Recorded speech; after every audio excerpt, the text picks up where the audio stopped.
Plane Ahmedabad से 242 passenger को लेकर 1:36 पर लंदन गेटवे की तरफ उड़ान भरता है। करीब 2 मिनट तक एयरप्लेन रनवे पर अपनी स्पीड को बढ़ाता है। जब एयरप्लेन 300 किलोमीटर पर आवर की स्पीड तक पहुंच जाता है तो प्लेन रनवे से टेक ऑफ करता है। अभी प्लेन ने जस्ट टेक ऑफ किया है और सिर्फ 191 मीटर की हाइट पर पहुंचा है, लेकिन प्लेन का पायलट मेडे कॉल करता है एयर ट्रैफिक कंट्रोल के पास में और इमरजेंसी के बारे में बताते हैं कि प्लेन लिफ्ट नहीं कर रहा है। इसके बाद में कनेक्शन लूज हो जाता है और एयरप्लेन धीरे धीरे नीचे आने लगता है और एक हॉस्टल के बिल्डिंग से जाकर टकराता है और जबरदस्त ब्लास्ट होता है। आउट ऑफ 242 पैसेंजर 241 की जान चली गई, बाकी सिविलियंस भी इसमें मारे गए। इस वीडियो की रिकॉर्डिंग के टाइम तक कंफर्म नहीं हुआ है कि कितने लोगों की इसमें जान गई है, लेकिन ब्लास्ट बहुत जबरदस्त था। एयर इंडिया का बोइंग 7878 ड्रीम लाइनर एयरप्लेन काफी लंबी दूरी तय करने वाला था अहमदाबाद से लेकर लंदन गेटवे की तरफ। तो इसके अंदर फ्यूल टैंक को फुल कर दिया गया। इसके फ्यूल टैंक की कैपेसिटी लगभग 1,26,000 लीटर की है। बेसिकली एयरक्राफ्ट का फ्यूल इसके विंग में ही भरा रहता है और विंग पर ही इंजन लगे रहते हैं। तो जब एयरक्राफ्ट ने उड़ना शुरू किया तो सिर्फ 2 ही मिनट इसने फ्यूल की खपत की और जैसे ही यह ग्राउंड पर आकर स्ट्राइक करता है तो इसमें बचा हुआ फ्यूल जबरदस्त आग पकड़ लेता है, जो एक बड़े धमाके का रीजन बनता है। अभी हमारे पास में कंफर्म न्यूज नहीं है इसके क्रैश के रीजंस की, लेकिन जब एयरप्लेन नीचे आने लगा तो लोगों ने देखा कि इसके इंजन में कहीं पर भी कोई आग नहीं लगी हुई थी, वह परफेक्टली काम कर रहे थे। लेकिन जब भी किसी फ्लाइट का इंजन फेल होता है तो इंजन पीछे की तरफ भयंकर आग को फेंकने लगता है, जिसको अभी हम आगे समझेंगे। लेकिन सबसे पहले हम पॉसिबल रीजंस को समझने की कोशिश करते हैं। फिलहाल जैसे एयरप्लेन रनवे पर खड़ा है, एयरप्लेन के यह विंग्स है और विंग के पीछे साइड में आप देखोगे फ्लैप्स लगे हुए हैं जो कुछ इस तरीके से एडजस्ट होते हैं और आगे की तरफ लगे हुए स्लेट्स यह भी अपने एंगल को एडजस्ट कर सकते हैं और यही एयरक्राफ्ट को टेक ऑफ और लैंड करवाते हैं। जब इंजन स्टार्ट होता है तो यह आगे से हवा को खींचता है और पीछे की तरफ हाई स्पीड में फेंकने लगता है, जिसकी वजह से एयरक्राफ्ट को आगे की तरफ थ्रस्ट लगेगा और एयरप्लेन रनवे पर दौड़ने लगेगा। लेकिन यह जो कंडीशन है इसमें सिर्फ इंजन की पावर से एयरप्लेन आगे बढ़ रहा है। यदि हमने फ्लैप्स और स्लेट्स को एक्टिवेट नहीं किया तो एयरप्लेन सिर्फ रनवे पर चलता रहेगा, टेक ऑफ ही नहीं कर पाएगा। लेकिन जैसे ही पायलट फ्लैप के एंगल को बढ़ाते हैं एयरप्लेन धीरे धीरे टेक ऑफ करने लगेगा। इसके पीछे सबसे बड़ा रीजन है इनकी डिजाइन, जो एयरफॉइल मैकेनिज्म को फॉलो करती है। जैसे यह एक एयरफॉइल मैकेनिज्म है, जब हवा इससे टकराती है तो कुछ इस तरीके से आगे निकल जाती है, लेकिन जब हम इसका एंगल बढ़ाते हैं तो अब आप देखोगे कि यह एयरफॉइल के इस पॉइंट पर हवा का जो प्रेशर है वह ज्यादा लगने लगेगा और ऊपर से जो हवा जा रही है वह सीधी निकल जाएगी। तो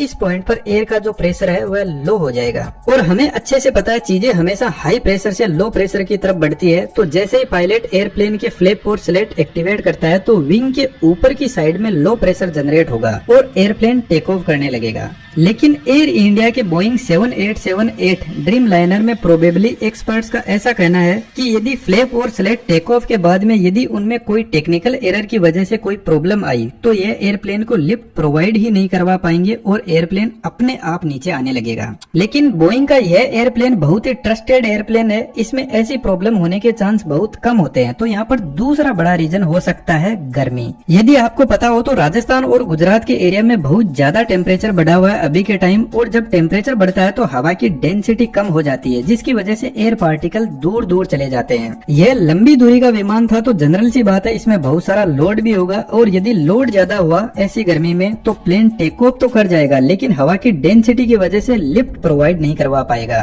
फिलहाल जैसे एकदम ठंडा मौसम है और हवा में एयर के पार्टिकल एकदम पास में है, तो इतनी हाई डेंसिटी वाले एयर पार्टिकल जब प्लेन के विंग से टकराते हैं तो यह प्लेन को अच्छा खासा ऊपर की तरफ फोर्स लगाने लगेंगे। आप इसको ऐसे समझ सकते हो कि यदि 100 किलो का कोई पत्थर है तो या तो उसको 2 आदमी मिलकर उठाएंगे या 100 आदमी मिलकर उठाएंगे। तो जनरल सी बात है जब 100 लोग मिलकर उठाएंगे तो यही तरीका आसान रहेगा। तो यहाँ पर भी जब ज्यादा एयर की डेंसिटी होगी तो प्लेन आसानी से ऊपर की तरफ लिफ्ट करने लगेगा और आसमान में जाने लगेगा। लेकिन गर्मी के टाइम में जो अर्थ का सरफेस होता है वहाँ पर जनरली हीट ज्यादा होती है और यहाँ पर एयर के पार्टिकल्स होते हैं वह दूर दूर होते हैं। तो जब कम एयर पार्टिकल एयरप्लेन को ऊपर की तरफ फोर्स लगाएंगे तो हो सकता है कि यहाँ पर जो इंजन थ्रस्ट जनरेट कर रहा है वह सफिशिएंट ना हो, और यदि ऐसा हुआ तो इंजन यदि अपनी फुल पावर पर भी चल रहा है तो एयरप्लेन एक तो लोड और सेकंड हवा की लो डेंसिटी की वजह से धीरे धीरे नीचे आने लगेगा। इसलिए जनरली यदि आप नोटिस करोगे इंडिया, दुबई, मेक्सिको जैसी कंट्रीज में रनवे की लंबाई ज्यादा रखी जाती है ताकि प्लेन गर्मी में भी सही से टेक ऑफ कर सके। लेकिन दोस्तों एक इम्पोर्टेंट बात मैं आपको बता देता हूँ, एक बार प्लेन के टेक ऑफ करने के बाद में यदि इंजन में कहीं पर भी कोई प्रॉब्लम आती है तो पायलट कुछ भी नहीं कर सकता, उसके कंट्रोल में कुछ नहीं होता है, क्योंकि प्लेन को वापस जल्दी से टर्न देकर रनवे पे नहीं लाया जा सकता। तो यहाँ पर हो सकता है कि यदि कोई बर्ड बाय चांस यदि इंजन में फंस गया हो तो यह भी एक बड़े हादसे का रीजन बनता है, लेकिन इसके चांस कम है। फिर भी हम समझते हैं कि एक बर्ड कैसे इतने बड़े एयरप्लेन को क्रैश कर सकता है। इंजन के आगे के इस हिस्से में बहुत सारे कंप्रेसर होते हैं और पीछे के इस हिस्से में टरबाइन होते हैं जो इन कंप्रेसर को चलाते हैं। कंप्रेसर का काम बेसिकली बाहर से हवा को अंदर की तरफ खींचना है और उसको कंप्रेस करना होता है। एयर कंप्रेस होने के बाद में पहुंचती है कंबशन चेंबर में, जहाँ पर फ्यूल जलता है। तो कंबशन चेंबर में सबसे पहले फ्यूल को स्प्रे किया जाता है जो बाहर से हवा आ रही है उसमें, जिसकी वजह से फ्यूल अच्छे से एयर के साथ में मिक्स हो जाएगा और फिर यहाँ पे लगे इग्नाइटर फ्यूल में आग लगाते हैं, जिसकी वजह से यहाँ पर बहुत सारी गैसेस जनरेट होती है। तो यहाँ पर टेम्परेचर और प्रेशर बढ़ने लगता है, जिसकी वजह से यह गैस एक्सपेंड करने लगती है। अब इस हाई प्रेशर वाली हवा को पीछे एक नोजल से बाहर फेंका जाता है, जिसकी वजह से इंजन को आगे की तरफ फोर्स लगता है। लेकिन यदि इसके कंप्रेसर में आगे की तरफ कोई बर्ड आकर फंस जाता है, वैसे तो यहाँ पर कंप्रेसर की स्पीड बहुत ज्यादा हाई होती है, लेकिन यह जो बर्ड है वह कंप्रेसर में एयर के फ्लो को ब्लॉक कर देता है, जिसकी वजह से कंबशन चेंबर को हवा मिल नहीं पाएगी। जबकि फ्यूल का यहाँ पर रेगुलर स्प्रे हो रहा है तो कंबशन चेंबर का टेम्परेचर बढ़ने लगेगा। अब एक प्रॉब्लम तो यहाँ पर है कि कंबशन चेंबर का टेम्परेचर बढ़ने लगेगा, जिसकी वजह से यहाँ पर